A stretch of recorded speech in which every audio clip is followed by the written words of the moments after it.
भारत देश में कल यानी कि 1 जुलाई से 3 नए आपराधिक कानून लागू किए गए हैं, जिसका अवेयरनेस प्रोग्राम जगह जगह पर वडोदरा में आयोजित करवाया जा रहा था। तब बीआरजी ग्रुप संचालित उर्मी स्कूल पर भी समा पुलिस थाने के सहयोग से 3 नए आपराधिक कानून का अवेयरनेस प्रोग्राम आयोजित करवाया गया था। इस कार्यक्रम के तहत डीसीपी पन्ना मोमाया, एसीपी और पीआई समेत के समा पुलिस थाने के अधिकारी और कर्मचारी मौजूद रहे थे। तो वहीं इस आयोजन के तहत बीआरजी ग्रुप संचालित उर्मी स्कूल के मैनेजिंग डायरेक्टर राधिका नायर की विशेष मौजूदगी भी दर्ज की गई थी। बड़ी तादाद में लोग भी वहां पर पहुंचे थे और समा पुलिस थाने के स्टाफ की ओर से इन 3 नए आपराधिक कानून के बारे में लोगों में जागरूकता लाई गई थी।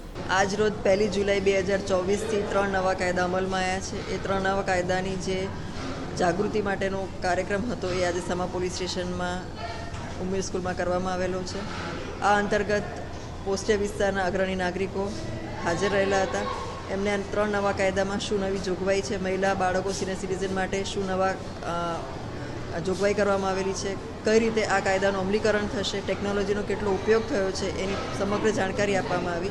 આવો જ કાર્યક્રમ ઝોન 4ના સાથે સાત પોલીસ સ્ટેશનમાં કરવામાં આવેલો છે અને વિસ્તૃત જાણકારી ત્રણેય કાયદા માટે આપવામાં આવેલી છે। अब खबरों से लगातार अपडेट रहना हुआ आसान। बीआरजी न्यूज आपके मोबाइल स्क्रीन पर। आज ही बीआरजी न्यूज की mobile app Google play store और ऐप स्टोर से डाउनलोड करें और खबरों से लगातार जुड़े रहें।